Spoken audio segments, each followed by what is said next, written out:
Ese es de los pasajes más conocidos, como el Señor, hermanos, decía sus enseñanzas, y Él no dejaba pasar ninguna ocasión para dar una enseñanza impactante. Eso es un ejemplo de eso. Llegan unas personas a querer sacarlo donde estaba, porque ¿qué estaba haciendo Él? Ustedes miran del versículo 20 al 30, estaba enseñando acerca de la blasfemia contra el Espíritu. Es como si lo hubieran interrumpido, como que venga, están desde afuera llamándola hace rato. Hermanos, el Señor corta con la distracción y aprovecha eso para dar una enseñanza nueva. Eso es, hermanos, la sabiduría del Señor. Versículo 31 dice: entre tanto, es decir, mientras el rey, hermanos, estaba confrontando a los blasfemos, fue que eso estaba pasando. Y es que así es. Usted mire, por ejemplo, el versículo 21. Dice: cuando lo oyeron los suyos, vinieron para prenderlo, porque decían, está fuera de sí. Pero los escribas que habían venido de Jerusalén, o sea, es como si Marcos, hermanos, nos hubiera contado que la multitud se había agolpado allí en la casa donde Cristo estaba, y la familia de él vino para llevárselo, prenderlo, porque ¿qué decían? Está loco. La familia, hermanos, los suyos. ¿Y quiénes son los suyos? El pasaje dice, la madre y los hermanos. Pero Marcos deja ese tema ahí y dice: y los escribas que vinieron de Jerusalén, resulta que ellos pensaban y decían que él echaba demonios por el espíritu de Belcebú, ¿se acuerdan? Entonces es como si Marcos nos contara ese suceso, y en el 30 lo termina, y en el 31 retoma lo que estaba hablando de que la familia había venido a llevárselo. ¿Sí? Entonces el 21, hermanos, es como el trasfondo de lo que está sucediendo en este pasaje. ¿Sí? Mientras la familia está allí viniendo los de Jerusalén, los maestros de Jerusalén estaban haciendo preguntas capciosas y también estaban haciendo declaraciones totalmente blasfemas contra el Señor, y las cuales pues ya estudiamos el mes pasado.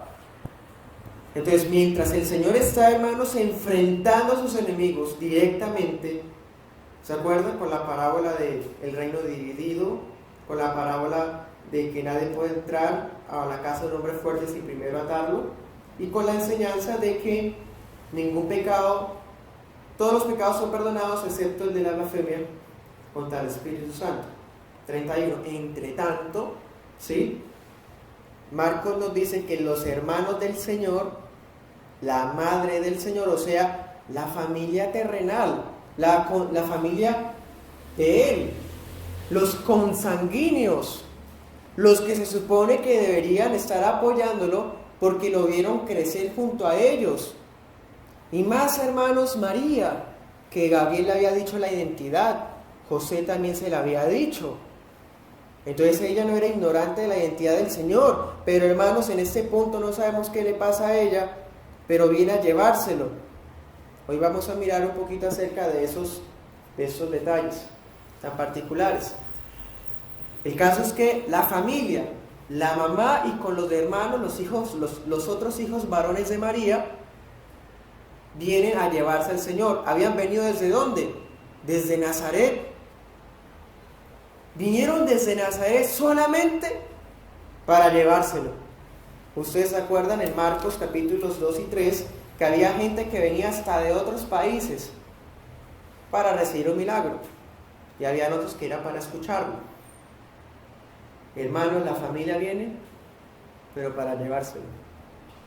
Recordemos, versículo 19 dice: volvieron a casa y se juntó de nuevo tanta gente que ni siquiera podían comer pan. Que ellos estaban afuera por dos razones. Primera, porque la casa estaba llena. Entonces, si Cristo estaba predicando allí, podemos imaginarnos al Señor en la mitad de la casa, rodeado por los 12 y luego rodeado por otras personas, como formando círculos alrededor de él. La casa estaba llena. Entonces, la primera razón por la cual la familia no entra es porque no había más cupo. ¿Se acuerdan el otro día que no había cupo y que rompieron el techo, hermanos, y bajaron al paralítico? Entonces, no es excusa. Ay, no, lo que pasa es que ese calor, eso allá uno con todo ese gentío. Sí, la casa estaba llena, pero el hecho de que ellos no hubieran querido entrar demuestra una excusa nomás y muestra la segunda razón, que en realidad es lo principal. No estaban de acuerdo con él. No creían en él. Lo rechazaban a él, se burlaban de él, eran incrédulos de él. Tanto así que Marcos, hermano, no nos tapa lo que decía. ¿Qué decían ellos? Está fuera de sí. ¿Qué es una persona que está fuera de sí? Alguien que está loco, alguien que no está de acuerdo, alguien que, hermanos, habla por hablar, hasta peor que un charlatán porque está fuera de sí. Eso es una calumnia. Pero recordemos lo que Cristo había dicho: todas las blasfemias serán perdonadas. Ahorita vamos a mirar, hermanos. Bueno, entonces María, con los demás hijos varones de ella, Marcos después nos va a decir cómo se llaman. En Marcos 6:3 dice: Jacobo, Santiago, hermanos, José, Judas y Simón, los 4 hermanos de Cristo, de sangre, hijos de José y María. Y también el Señor tenía más hermanas, o sea, María y José tuvieron hijas mujeres. Pero pues como querían era llevárselo a las malas, o sea, los eruditos, hermanos, con base en el griego, deducen que las hermanas no estaban aquí, porque hubiera sido algo contraproducente para el honor de la familia que las niñas hubieran venido para llevarse al Señor, las muchachas. Entonces, en cambio, los hermanos varones sí vienen con María como representantes de la familia para llevárselos. Listo, entonces, no entra porque la casa está llena, aunque en realidad no entra porque lo rechazan. No están de acuerdo con él, son incrédulos, dicen que está loco. Entonces hacen algo, hermanos, que la verdad es bastante grosero, pero nos muestra las verdaderas intenciones de ellos. Allá en el versículo 31 dice: quedándose afuera, o sea, no insistieron en entrar, sino que adrede se quedan, permanecen allí firmes afuera. ¿Qué hacen? Envían a llamarlo. Es como, hermanos, imaginémonos la casa esa llena, tan llena que las personas ocupan hasta la puerta. Es como si hubiera llegado María con los demás hermanos mayores, varones. Podemos imaginarnos a Santiago, hermanos, y le dice al que está ahí en la puerta: hágame el favor y llame a él, llámelo a él. Diga que llegamos la mamá y los hermanos, que nos atienden. Entonces, hermano, distrae la gente. ¿Qué hace? La gente pasa la voz. Venga, dígale que están la mamá y los hermanos. No, dígale, hasta que llega hasta donde él. Y lo interrumpe. Él está enseñando cuando le dicen: Señor, afuera. Cállase afuera su mamá y sus hermanos. Hermanos, es bastante lamentable cuando recibimos la oposición de la familia, ¿cierto? Pero veamos que Cristo es nuestro ejemplo incluso en eso. Y también es nuestro consuelo, porque el mismo Señor, el siervo sufriente que fue él, el Mesías, el Rey, pero que fue rechazado por los líderes, también fue rechazado por la familia. Lo veían, hermanos, como una especie de locura, un raro. Así como cuando algunos lo señalan a usted y ven que usted ya no sale a las parrandas con ellos, que usted ya no se ríe de las vulgaridades de ellos, que usted ya no hace las mismas cosas que ellos hacen, que no tiene la misma vida desordenada. Entonces, ¿ahora qué le dicen? Que es un santurrón, un pastorcillo. Hacen comentarios burlescos contra usted. ¿Y qué más le dicen? También dicen: está loco. Le lavaron el cerebro, lo cambiaron su forma de pensar. Es normal recibir la oposición de la familia. De hecho, es necesario. Y si Cristo la recibió, hermanos, nosotros también la debemos recibir. no solamente burlas, también calumnias, están locos. No solamente calumnias, también persecución, vamos a llevárnoslo, a aprenderlo. Pero hermanos, no voy a justificarlos a ellos, pero tratemos de alguna manera ponerlos en los zapatos de los hermanos y la mamá, más que todo de los hermanos. Cristo creció con ellos y hasta los 30 años Jesús se fue de la casa, dejó de proveer para su familia, de trabajar como carpintero, que era el trabajo del papá pues putativo, ¿no? José. Y ellos, hermanos, lo vieron crecer. Podemos imaginarnos, hermanos, un poquito, algo, cómo pensarían ellos. No, mi hermano, el mayor, se enlocó. Se fue, ni nos dijo nada, y por allá Juan Bautista, un profeta que había por ahí, lo bautizó. Y desde ahí se la pasa predicando y todo el mundo lo persigue. Es más, los de la sinagoga dicen que lo quieren matar. Los vecinos se burlan de nosotros por culpa de él. Toca extraérnoslo, porque está dejando en vergüenza a la familia. Él se está creyendo el hijo de David, el Mesías. Hermanos, lo habían visto crecer con ellos. Nosotros sabemos que el Señor fue niño, fue muchacho, fue adolescente, fue joven. Entonces, para los hermanos de él, que lo vieron crecer a la misma vez junto a ellos, era difícil, porque el Espíritu no había abierto sus corazones a aceptar que su hermano mayor era el Mesías. No lo justificamos, hermanos, pero el Señor en su misericordia puede hacer que una persona se dé cuenta de quién es quién, incluso siendo la familia. Jesús dijo una vez: no hay profeta sin honra sino en su propia tierra. No hay profeta sin honra sino en su propia familia. O sea, es más seguro que uno reciba posición desde la familia, desde la gente que lo vio crecer a uno, de la gente que lo vio a uno crecer con ellos. Pensemos en el colegio, que después de mucho tiempo, hermanos, usted ya esté sirviendo al Señor y lo hayan conocido ustedes en el salón. Para esas personas es difícil, muchas veces sucede eso con los familiares. Es extraño, hermanos, porque nosotros todos podemos decir que teníamos un pasado de alguna u otra manera, pero el Señor no tenía nada que decir contra él. Entonces, más que todo, la razón de su endurecimiento era orgullo. Miremos, hermanos, otro detalle bastante triste de esta familia, es que ellos se oponen al mensaje que Cristo está dando y lo disfrazan con buenas intenciones. ¿Por qué? Listo, está haciendo quedar mal a la familia, dirán ellos, pero vamos a apartarlo lo que él está haciendo, porque eso que está haciendo le va a hacer daño a él. Ya tiene enemigos, ya están tramando matarlo, entonces vamos a rescatarlo. Hermanos, ninguno sabía, eso sí, ninguno, que Cristo había venido a morir. Entonces los familiares, disfrazando su incredulidad con buenas intenciones, quieren venir a llevárselo para apartarlo de esa obra extraña que hace.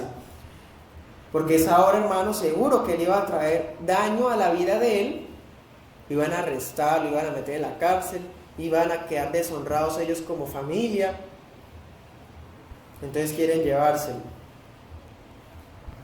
Otra cosa, si el Señor todo el tiempo predicaba, Jesús una vez vinieron unas personas a decirle algunas amenazas de Herodes, y Jesús le dijo: vayan y díganle a esa zorra que voy a seguir trabajando hoy, mañana y pasado mañana. También el Señor una vez, unas personas vinieron a decir: Señor, vamos a seguirte, y el Señor dijo: pero el Hijo del Hombre no tiene ni siquiera dónde poner la cabeza. Las zorras tienen guaridas, pero el Hijo del Hombre no tiene dónde poner la cabeza. O sea, el trabajo del Señor era diario, hermanos, fuerte. Todos los días predicaba, todos los días caminaba a las tierras proclamando el mensaje. Entonces, por obvias razones, es seguro que había pasado necesidades físicas. Muchas veces, hermanos, tal vez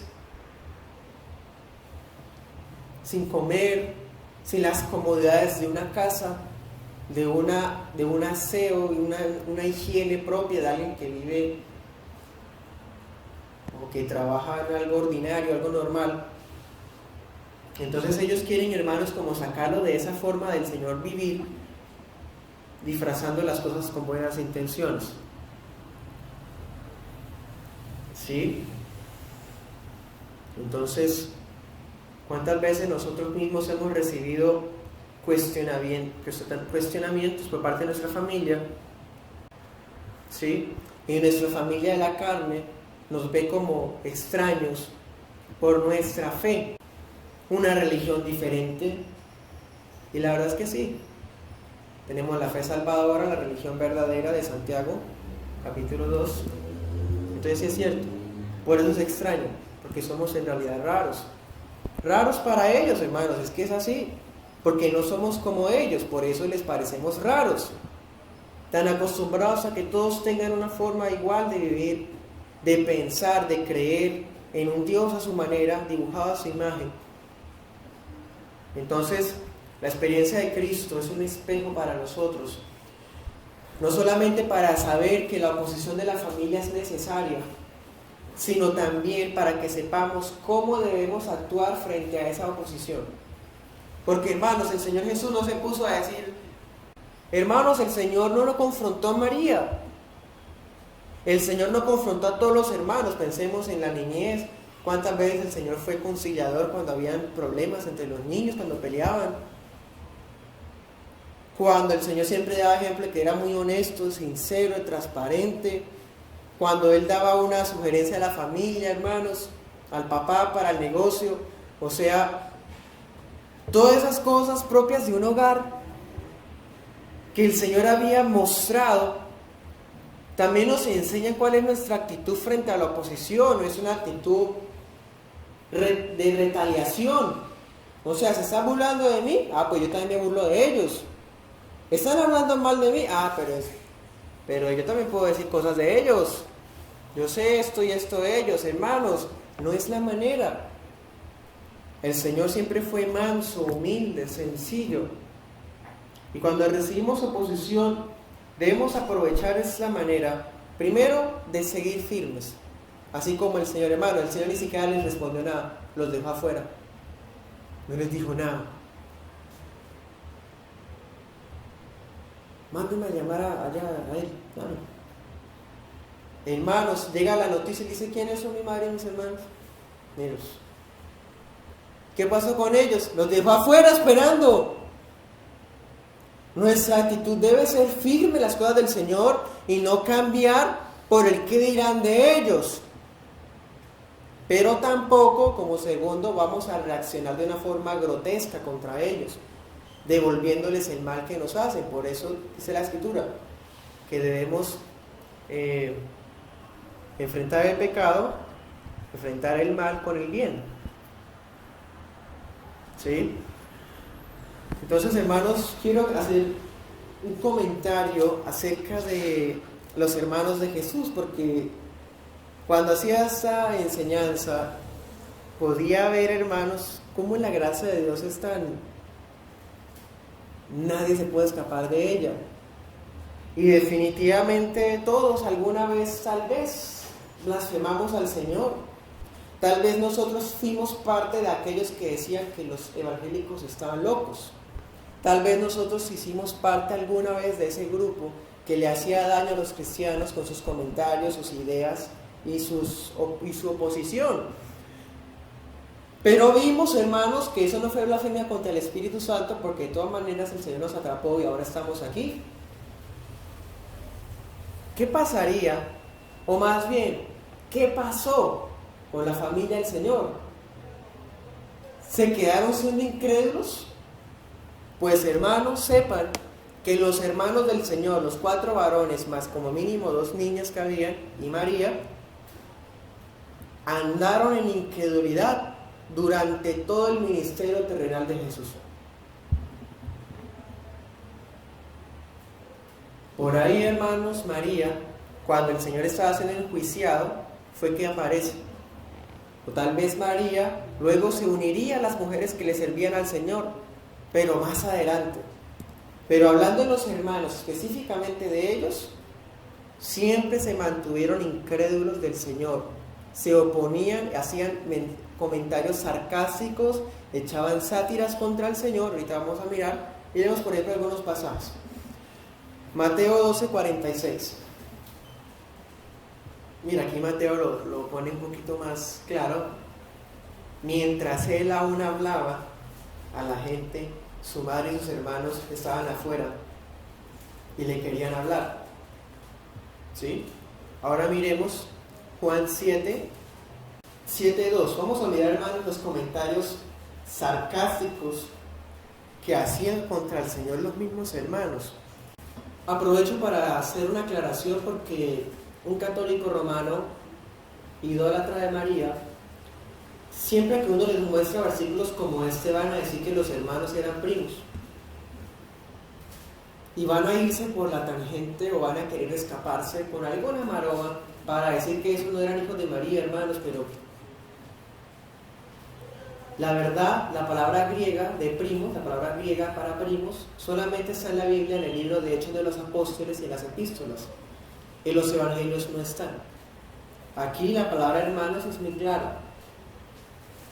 Y todavía no se ha hablado acerca de hermanos como cuando nosotros como iglesia nos decimos hermanos. Se está hablando de hermanos entonces en un término totalmente filial, ni siquiera étnico, sino un término físico, consanguíneo. Pero bueno, lo que pasa es que a ellos les toca, hermanos, decir esas cosas, aunque no sepan lo que hablan, porque si es cierto lo que la Biblia dice, que así es, se les derrumban todas sus creencias. Juan 7:2 dice: estaba cerca la fiesta de los judíos, la de los tabernáculos, y le dijeron sus hermanos: sal de aquí, vete a Judea para que también tus discípulos vean las obras que haces. En otras palabras, a usted le gusta llamar la atención, le gusta que lo miren, que lo sigan. Vaya a Judea, hay fiesta, hay más gente, lo van a seguir, vaya. 4. Ninguno que procura darse a conocer hace algo en secreto. Si estas cosas haces, manifiéstate al mundo. Hermanos, son burladores también. Tú dices quién eres, manifiéstate. Es más, manifiéstate, ¿sabes cuándo? Te damos un consejo: en la fiesta, donde hay más gente. Manifiéstate al mundo. Ahora miremos el versículo 5, dice: ni aun sus hermanos creían en él. Yo les digo a ustedes hermanos en términos espirituales, pero estos hermanos son consanguíneos, evidentemente. El caso es que mientras el Señor estuvo en la tierra predicando el Evangelio, yendo por Galilea, por Judea, por Decápolis, incluso cuando estuvo por las regiones de Tiro, todo ese tiempo recibía oposición no solamente de escribas, fariseos, saduceos, herodianos, también estaba la familia. Pero hermanos, las cosas no se van a quedar así. Cuando el Señor resucitó, vamos a 1 Corintios 15, 6. Dice: después que el Señor resucitó, apareció a más de 500 hermanos a la vez, de los cuales muchos viven aún y otros ya han muerto. Después se le apareció a Santiago y después a todos los apóstoles. Hermanos, Santiago, nuestro pastor y maestro Santiago, era el hermano que le seguía al Señor Jesús. Cuando el Señor Jesús resucitó, entre las 500 personas a las que se les aparece en un día, seguramente estaban los familiares, seguramente estaban los hermanos. Pero lo que sí tenemos claro y podemos afirmar es lo que dice el versículo 7: se le apareció a Santiago, que era el hermano que le seguía. ¿Cuántas veces se le opuso al Señor cuando Él estuvo ministrando en la tierra? Por eso es que Santiago no se siente digno de escribir Santiago, hermano de Cristo, porque Él todo el tiempo lo rechazó. Entonces a la hora Él dice, es un esclavo de Cristo. El tiempo de incredulidad de la familia de Cristo llegó a su fin. Toda la familia se convirtió al Señor. Y esos que un día habían dicho que estaba loco y que se lo querían llevar, el Señor, hermanos, los convence con su presencia resucitada. Bueno, ¿y por qué el Señor se le apareció a ellos? Porque era la familia. Hermanos, Él en su soberanía quiso aparecérseles a ellos. ¿Y qué? A Santiago se les aparece en especial. Y le entrega a Santiago, hermanos, un cargo que nadie más tiene. Porque los dos apóstoles son los únicos apóstoles, sí, y Pablo. Pero ellos serían llevados a todas las naciones. ¿Pero quién se quedaría a cargo de la iglesia de Jerusalén, la iglesia madre? Santiago. Entonces el Señor, hermanos, le entrega a Santiago ese llamado tan especial, siendo pastor y maestro, pero nombrado por mismo Cristo. Gálatas 1:19. En nuestras Biblias dice Santiago, en las Biblias, en los manuscritos antiguos dice Jacobo, pero es lo mismo. Jacobo es en hebreo y Santiago es en latín, del latín al español. Gálatas 1:19. Después, pasados 3 años, subí a Jerusalén para ver a Pedro y permanecí con él 15 días. No vi a ninguno de los apóstoles, sino a Santiago, el hermano del Señor. No estaban los apóstoles, hermanos, pero estaba Santiago, casi lo mismo. Ahora miremos, Gálatas 2:9, dice: y reconociendo la gracia que me había sido dada, ¿a quién nombran de primero? A Santiago. Pedro y Juan eran considerados columnas de la iglesia. Nos dieron a mí y a Bernabé la mano derecha en señal de compañerismo. Pero ese Santiago está ya en Marcos capítulo 3, afuera esperando al Señor, saboteando la prédica del Señor. Ese Santiago, hermanos, con un mensaje tan diciente, inspirado por el Espíritu, ese mismo Santiago, hermanos, en su vida pasada, era un burlador, blasfemo, opositor. Pues no nos importa, y a Dios menos, cuál es el pasado de las personas. El Señor nos perdona, nos redime, y todo lo que haya pasado antes queda borrado. Así como el occidente está alejado del oriente, así el Señor alejó de nosotros nuestras transgresiones. Así, hermanos, como cuando se cae, pensemos, una bola de plomo, de hierro, en un océano que va y cae hasta donde nunca jamás un humano podrá llegar, hasta allá el Señor tiró nuestros pecados, nuestro pasado, hasta allá. Todos vendrían a la fe.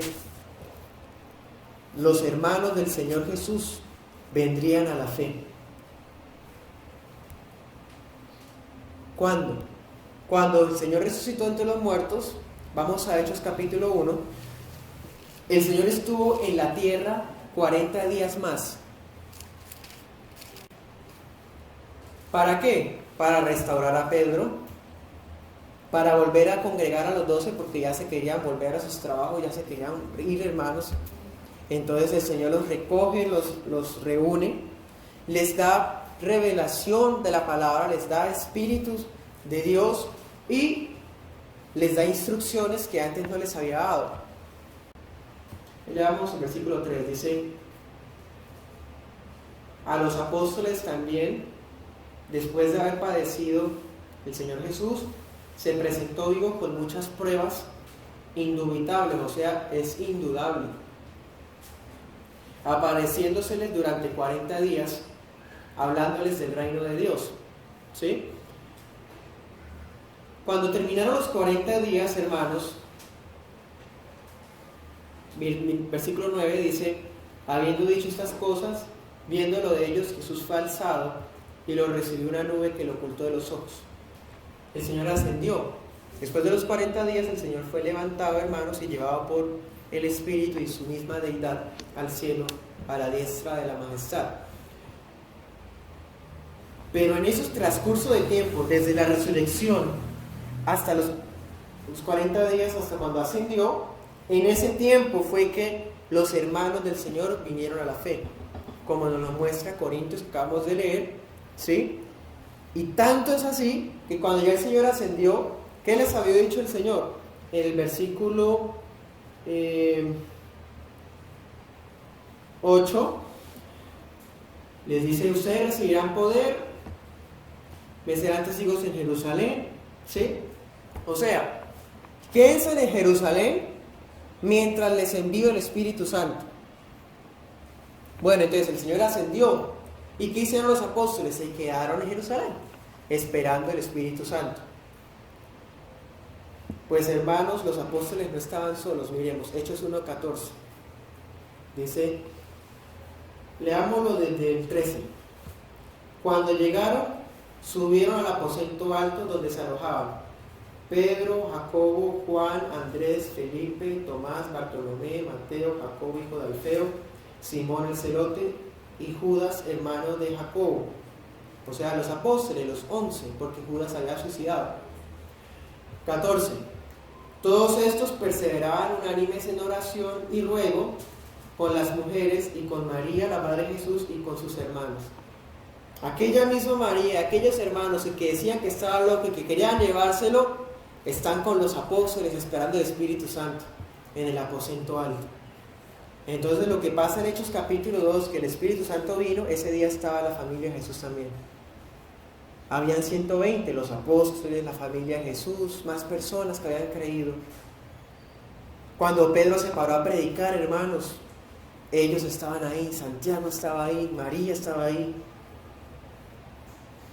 Cuando se agregaron a la membresía 3,000 personas, ahí estaba Santiago, María, los hermanos. Allá en Marcos 6:3, porque hemos hablado de Santiago, pero es que deducimos, con base en Hechos 1:14, que todos los hermanos, incluyendo las hermanas, se habían convertido. ¿Sí? Pero no solamente Santiago servía a la iglesia, los hermanos varones podían servir, pero hubo dos especialmente que lo hacían. Santiago, que era el mayor. Usted mire los nombres, ¿quiénes están? Santiago, Simón, ¿cierto? Y entre los nombres está ¿quién? Judas. Judas. Ese Judas, hermano, es el que usted ve antes de Apocalipsis. Eran miembros de la iglesia de Jerusalén y sirvieron en la obra apostólica. Judas también. Ese Judas es el hermano del Señor Jesús, hermano de Santiago, hijo de José y María. Él servía en las misiones. Vamos a 1 Corintios 9:5. ¿No tenemos derecho a llevar con nosotros una hermana por esposa? Como hacen también los otros apóstoles, o sea, todos los apóstoles estaban casados. Los hermanos del Señor y Pedro. Por eso es que no debemos ser grotescos con nuestra familia, hermanos. El Señor nos guarde de actuar de esa manera. Porque si el Señor quiere, los puede traer. Y aquellos que eran opositores ensañados, luego se van a convertir en defensores que pueden dar su vida por el Evangelio. Santiago, hermanos, fue quien fue, tanto así que protegió a la iglesia de Jerusalén hasta morir. En el año 69 aproximadamente, los sacerdotes de Jerusalén mataron a Santiago. Hay una tradición que dice que lo empezaron a golpear y lo mataron a martillazos en la cabeza. Y los demás también fueron asesinados. O sea, fueron capaces de dar su vida por el Evangelio hasta el final. Volvamos allá a Marcos. Por eso les digo que cuando hacía la enseñanza, me imaginaba a Santiago, hermanos, ahí. Y uno pensar, Santiago, no sabes quién vas a llegar a ser a eso que ahora te estás oponiendo. Así el Señor, hermanos, ha hecho con muchos de nosotros que alguna vez nos opusimos o nos burlamos y ahora servimos. Y así también hará, hermanos, si Él quiere, con familias de ustedes, de la carne, ¿no? Pero el tema no termina ahí. Porque mientras ellos no se convirtieron, ellos no hacían parte de la familia de Cristo.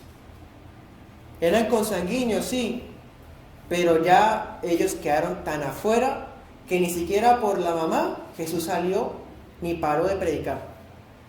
Es que la mamá es yo no sé qué, hermanos, esta cultura es matriarcal debido a la tradición de Roma.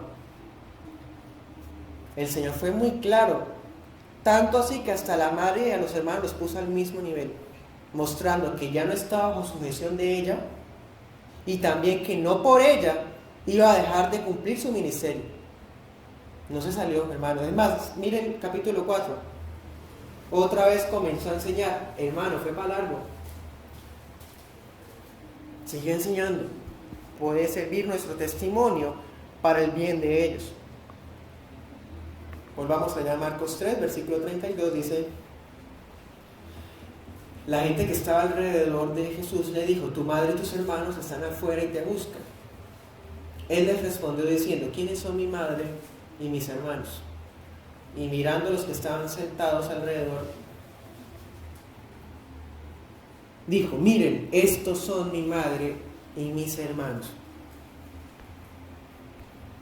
Entonces, hermanos, la noticia llegó hasta donde el Señor estaba y el Señor responde a oídos de todas las personas. Hasta podemos pensar que ellos habrán escuchado afuera lo que el Señor enseñó. Podríamos pensarlo, porque había tanta multitud de hermanos que era necesario decir y enseñar de una forma audible. Entonces el Señor responde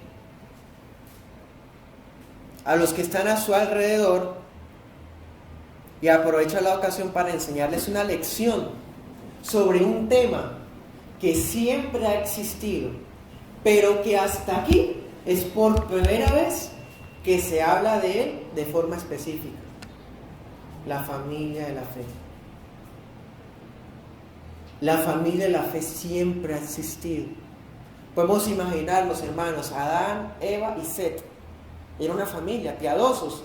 Caín fue desterrado como si fuera un excomulgado. Fuera, deja de ser mi hijo, dirá Adán y Eva. Deja de ser mi hermano, dirá Set. Deja de ser mi tío, mi familiar, dirán los hijos de Set. Nosotros somos la familia de la fe, por poner un ejemplo. La familia de la fe siempre, hermanos, ha estado presente. Pensemos, Abraham, todos sus hijos, solamente uno era escogido. ¿Qué hace Abraham? Los esparce a todos y se queda con Isaac. Esa es la familia de la fe. Isaac, Esaú, pues un prófano, se aparta con Jacob. ¿Cuál es la familia de la fe? La familia de Jacob, los hijos de él, las esposas de él. Entonces vemos en las escrituras que siempre ha estado la familia de la fe, siempre. Pero aquí por primera vez se habla de forma textual de lo que significa la familia espiritual y de que esa familia espiritual trasciende la familia terrenal. Entonces, a partir del Nuevo Testamento, de esta enseñanza del Señor Jesús, la existencia de la familia de la fe se hace evidente y más trascendente. Hermanos, y es que así es, el Señor Jesús vino a levantar una nueva familia, una familia en donde los lazos que nos unen son más poderosos que la sangre. La fe, el Espíritu. Una familia, hermanos, donde los lazos que nos unen va más allá que un apellido o unas facciones físicas. Una familia que tiene lazos ¿de qué? De un gozo por cumplir la voluntad de Dios. Una familia donde los lazos que nos unen es vivir de acuerdo a Cristo, donde Dios se convierte en el centro de todos y el motivo de nuestra inspiración, de nuestra alegría, de nuestra confianza, de nuestra esperanza. Esos lazos son más poderosos que los de la familia de la sangre. Nuestra familia de la sangre, hermanos, es limitada. Puede que su familia sean muchos, pero hay un cupo limitado, a no ser que nazcan nuevos, pero siempre hay un número específico. Pero la familia, la fe, hermanos, trasciende geografía, tiempos, épocas, culturas. Es eterna. Si ellos no se convierten a Cristo, van a ir al infierno para siempre, mientras que los hermanos de la fe juntos viviremos por la eternidad. Y esos de allá estarán, hermanos, sufriendo por la justicia santa de Dios y nosotros gozándonos con nuestra verdadera familia. La familia, la fe es eterna. La familia, hermanos, de la sangre no. Por ahora, los hermanos de Cristo, como hemos hablado, no entendían la identidad de Cristo, la identidad divina de Jesús. Entonces reclamaban a Cristo como de ellos porque era su hijo, era su hermano. Pero el Señor dice: yo ya no estoy bajo la sujeción ni de usted, madre, o madre no, porque no le decía así, le decía mujer, por lo mismo. Como para obedecerla, para regresar a la casa, hermanos, ni tampoco está para proveer otra vez a la necesidad de los hermanos, porque ellos ya estaban grandes. Entonces por eso Cristo podía haberse ido a los 30 años, porque todos los hermanos ya estaban grandes también. Cristo no dejó desamparado a la familia, porque los hermanos varones estaban allí, Santiago, por ejemplo, lo suficientes como para acompañar a su madre, ¿no? Y proveer a su familia y hermanas. Entonces por eso el Señor fue necesario que pusiera en la misma categoría a la madre con los hermanos, para mostrar que ya él había salido de ahí. Entonces él hace una pregunta, hermanos, en el 33, dice: ¿quién es mi madre? ¿Quiénes son mis hermanos? Es una pregunta retórica.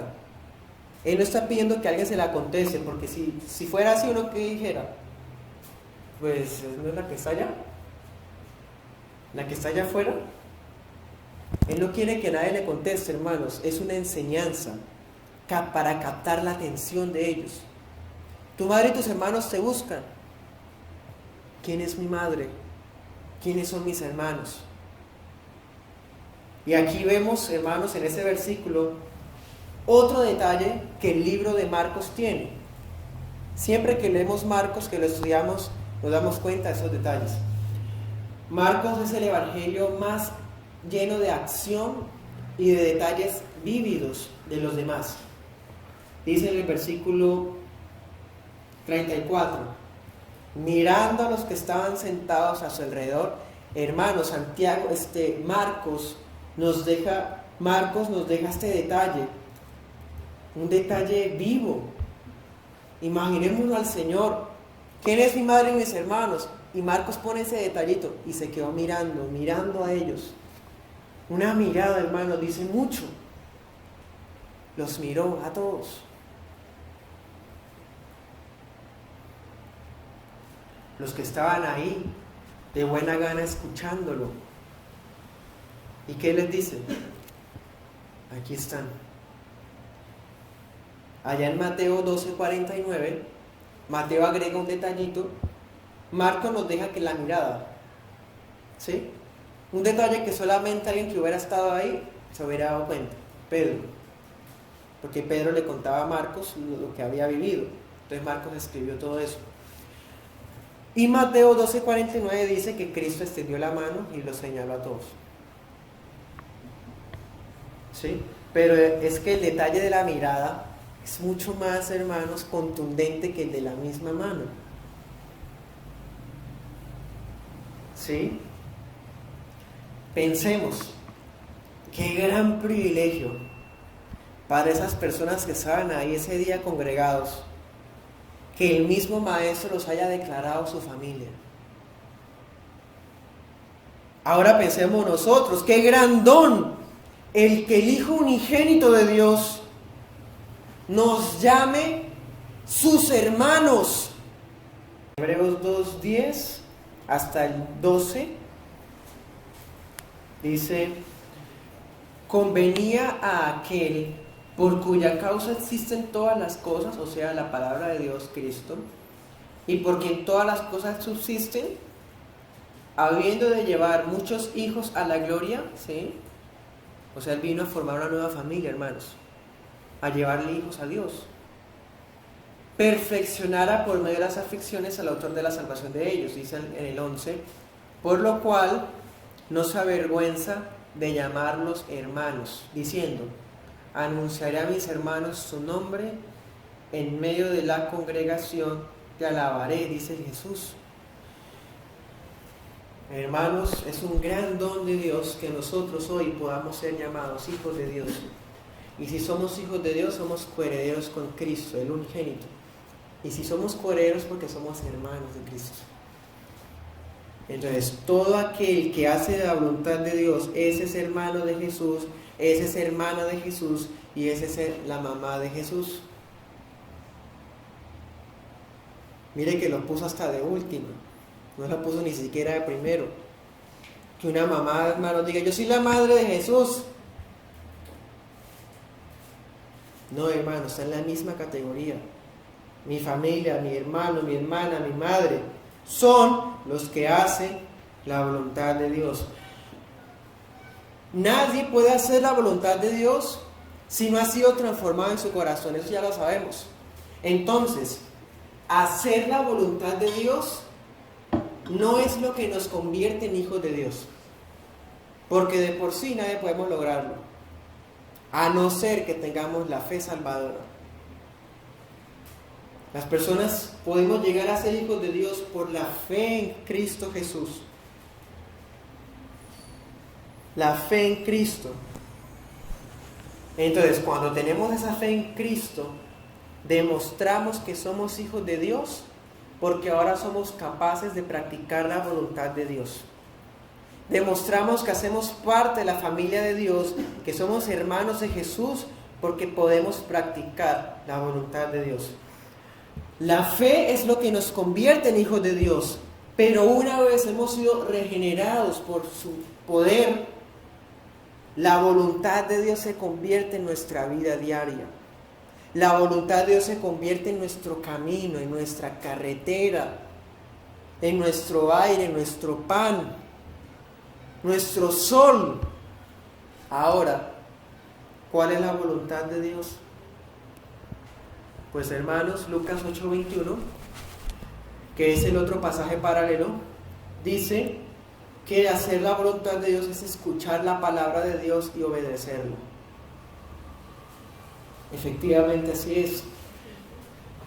Voluntad de Dios no es que usted se siente y oiga una enseñanza y se ponga contento porque entendió y se le olvidó después qué era. Eso es lo que le pasó a la semilla, que vino un ave y se la llevó.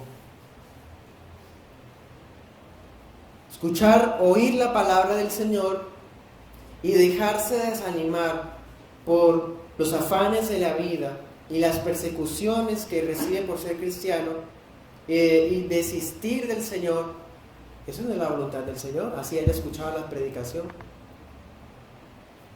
Ni tampoco que las obras de la carne salgan de su corazón y se empieza a darle rienda suelta a su cuerpo, a sus deseos, a pesar de que haya escuchado la voluntad de Dios. Esa no es la voluntad de Dios, porque la voluntad de Dios es escuchar y obedecer, ¿qué? La palabra de Dios. ¿Qué más es la voluntad de Dios? Juan 9:31 dice que la voluntad de Dios es temer a Dios. ¿Cuántas veces he escuchado personas que dicen: sí, yo creo en Dios, y hay muchas cosas que a mí me dan miedo, pero es fornicario? Hay muchas cosas, yo respeto a las cosas de Dios y da mucho miedo. Cuando alguien habla de las cosas de Dios mal, yo le digo que se calle. Pero es un borracho, un drogadicto, un desordenado. Hay personas, hermanos, que se han acercado a decirnos: Yo no me meto en las cosas de Dios porque eso es mucho compromiso. Yo cuando me meto es porque es en serio, porque yo eso lo respeto. O sea, la persona tiene cierta reverencia por las cosas de Dios. ¿Y qué? Es una persona totalmente chismosa, una persona llena de pleitos. Eso no es temer a Dios. Decir, ay, a mí me da mucha reverencia, me da temor, yo las cosas sagradas, mucho respeto. Eso no es temer a Dios. Los demonios le tienen más temor a Dios. Cuando Dios da una orden, los demonios tiemblan. Eso sí es temor de Dios. Temer a Dios, hermanos, es estar convencidos de que tengo un Dios que es bueno, pero que también es justo. Y como Él es bueno, hermanos, me pide a mí que cumpla su voluntad. Y yo la cumplo, hermanos, por temor, porque yo lo amo, yo le reverencio. Él llena todos los detalles de mi vida, todas mis decisiones, todas las áreas de mi corazón. Nada, hermanos, se escapa del dominio de Él. Eso sí es temor de Dios. ¿Qué más es la voluntad de Dios? Romanos 2:18. Conocer la palabra y cumplir los mandamientos. Nuestra motivación es Él mismo. Él, ni siquiera es el cielo, ni siquiera es la vida eterna. Nuestra motivación es Él. El cielo es Él, la vida eterna es Él, la salvación es Él. Él es el que yo quiero. Pero sin santidad nadie podrá ver a Dios. Hebreos 13:21. La voluntad de Dios es hacer lo que a Él le agrada. ¿Y usted cómo sabe que le gusta a Dios si usted no lee la Biblia? ¿Usted cómo va a saber que le gusta a Dios si usted hace las cosas que a usted le parece que están bien? Porque usted es un egocéntrico. ¿Usted cómo va a saber qué es lo que le gusta a Dios si a usted lo que le interesa es el que dirán?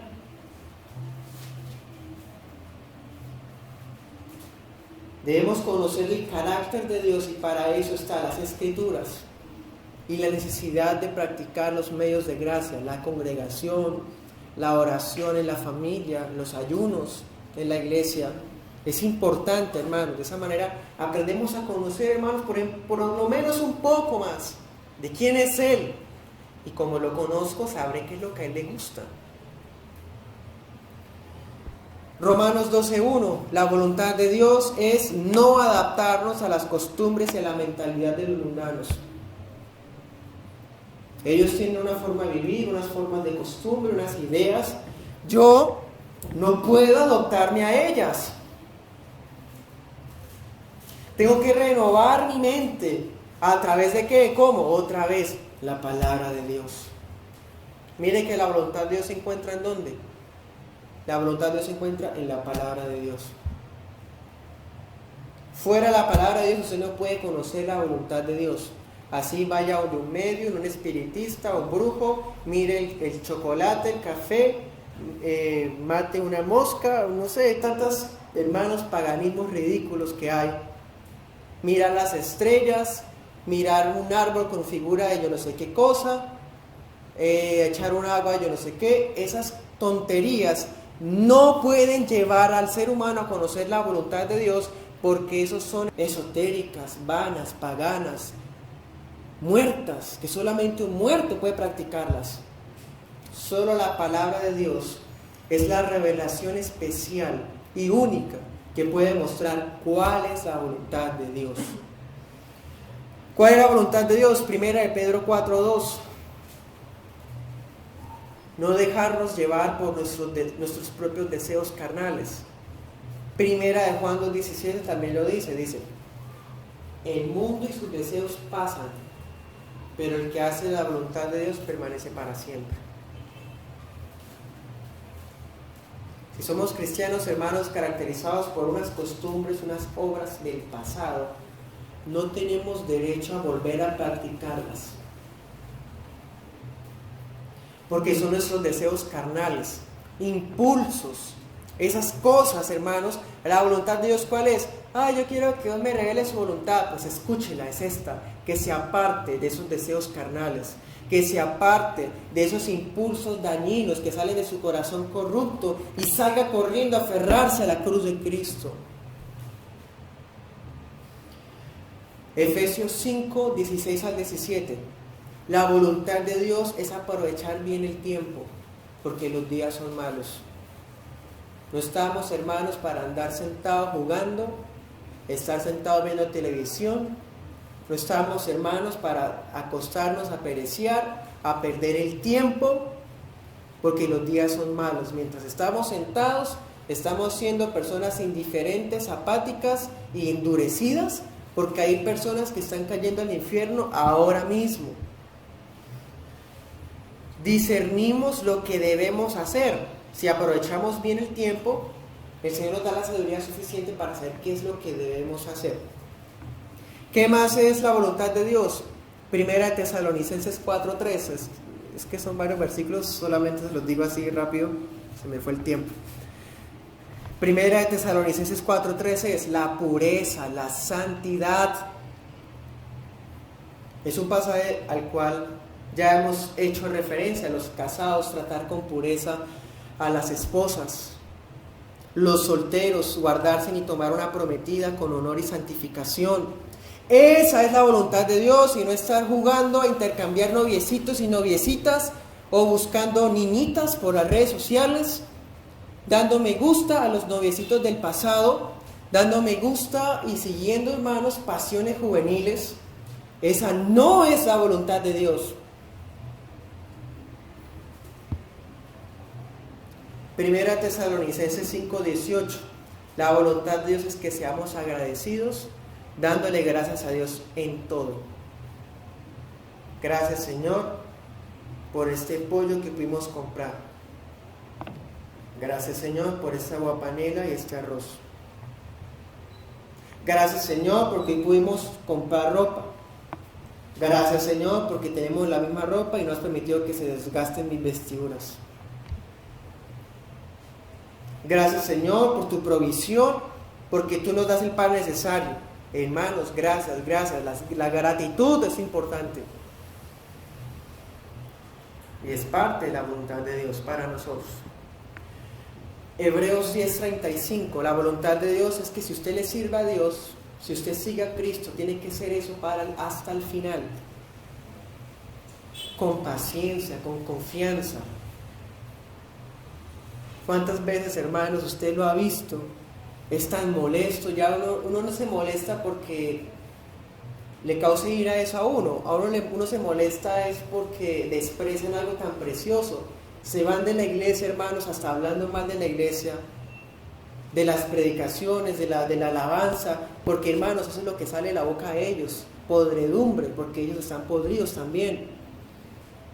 Vienen por un tiempo, escuchan, les gusta, pero desde el momento en donde se meta con ellos, se les descubra el pecado a ellos, ahí sí, hermanos, salen a cornear con los cuernos de cabra que tienen al pastor y a las demás ovejas. Pues la voluntad de Dios es que si servimos a Dios y lo conocemos, sigamos con paciencia y confianza hasta el final.